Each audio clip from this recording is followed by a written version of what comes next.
This should be an easy one, Mr. Secretary. Can you commit right here and now that Trump's Fed nominee, Kevin Warsh, will not be sued, will not be investigated by the Department of Justice if he doesn't cut interest rates exactly the way that Donald Trump wants? So for a solid year while he ran for president, Donald Trump promised pretty much every day that he was going to lower costs on day one, if he was elected. Those were his words, not mine.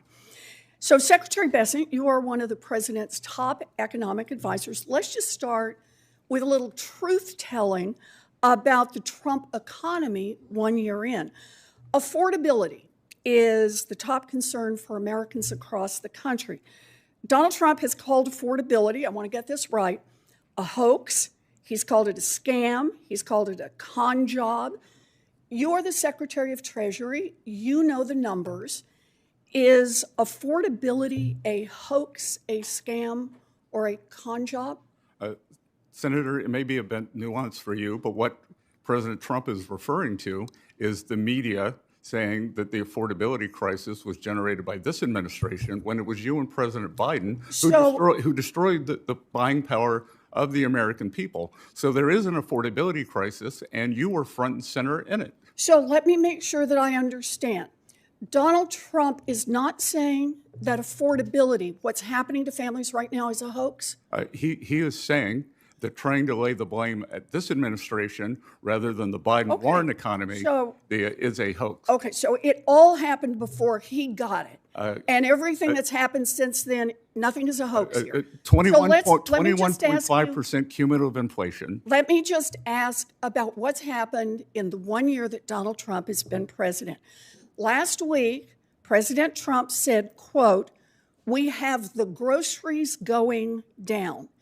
Did grocery prices drop in 2025? Numerous prices have. Did grocery prices drop in 2025? Numerous grocery prices have gone down. I'm sorry, I don't know if you can't hear me. Did grocery prices drop in 2025? Numerous grocery prices have gone down. Some of them. And in fact, we have seen inflation at 2.1% for the past 3 months. Have you seen the Bureau of Labor Statistics, that is Donald Trump's own Bureau of Labor Statistics numbers, that report that grocery prices were 2.4% higher at the end of 2025 than they were at the end of 2024. Trump's own Department of Agriculture has projected that those prices would climb higher in 2026. And under Donald Trump, families are paying more and more for groceries. So if you're just going to insult people by denying the facts that are out there and tell people they're doing great when they're struggling, I think that's just another way to say you don't have a plan to bring down these prices. You're not willing to admit the failures of the Trump administration. Senator. I will ask you a question in just a sec here. It's not just groceries. The numbers from Trump's own economic agency show that Americans are paying more for utility bills, more for health care, more for housing construction. Families aren't fooled by these lies. Mr. Secretary, you owe it to American families to own up what's going on. And this hearing happened in February 2026, but the debate didn't end here. Over the following months, affordability remained one of the biggest issues in Washington. And now, the hearing is about to shift from grocery prices to something that could influence every mortgage, credit card, and loan in America. Secretary Bessent, I have one more question for you while I have you here. You ran the search for Donald Trump's Fed chair nominee, and Trump promised, quote, "Anyone that disagrees with me will never be Fed chairman." Kevin Warsh got the nod last Friday, and then over the weekend, Donald Trump joked that he would sue Mr. Warsh if he failed to lower interest rates. At least, I think it was a joke. But just in case, this should be an easy one, Mr. Secretary. Can you commit right here and now that Trump's Fed nominee, Kevin Warsh, will not be sued, will not be investigated by the Department of Justice if he doesn't cut interest rates exactly the way that Donald Trump wants? That is up to the president. That single answer became one of the hearing's most talked about moments. The next exchange raises a much bigger question, not about inflation, but about how independent the Federal Reserve should be from political pressure.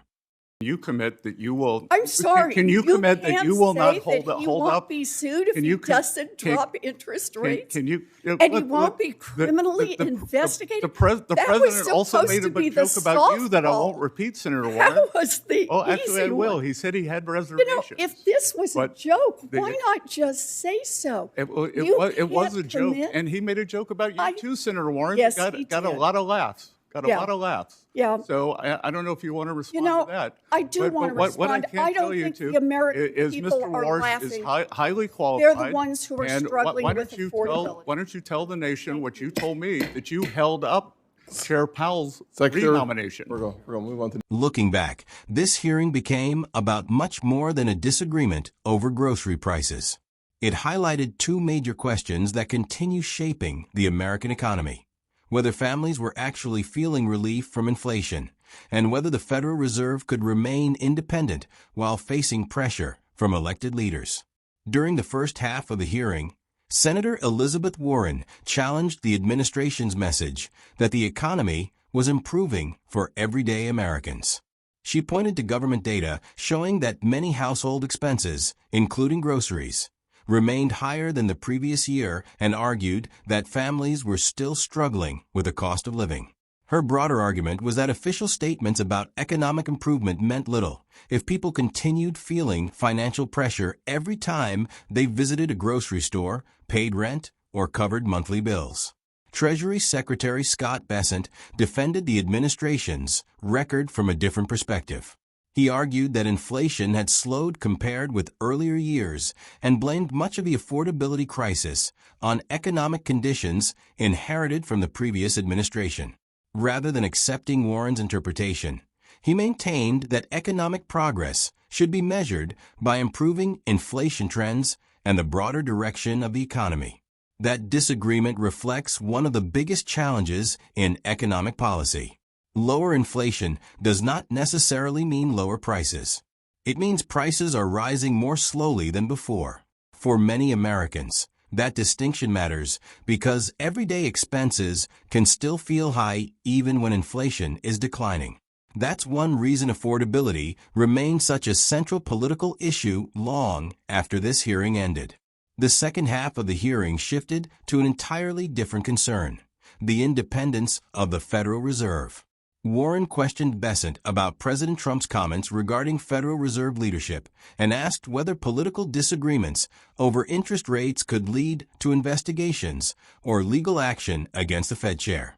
Rather than making that commitment himself, Bessent replied that such decisions would ultimately be up to the president. That response drew attention because the Federal Reserve plays a unique role in the American economy. Although the president appoints members of the Board of Governors, the institution is designed to make monetary policy decisions independently.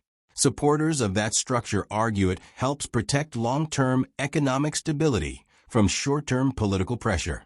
Others believe elected leaders should have greater influence over economic policy because they are accountable to voters.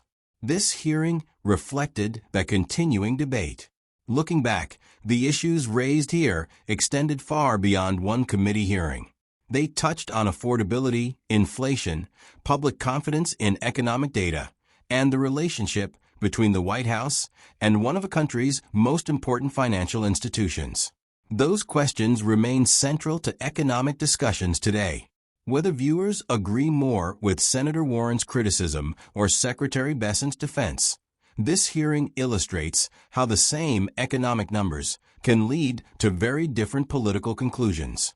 One side argued that slowing inflation showed meaningful progress, while the other argued that Americans judge the economy by what they pay every day, not by economic indicators alone. Ultimately, this exchange serves as a reminder that economic policy is about more than statistics.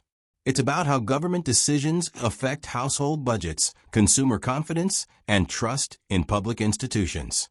That's why this hearing continues to be relevant well beyond the day it took place.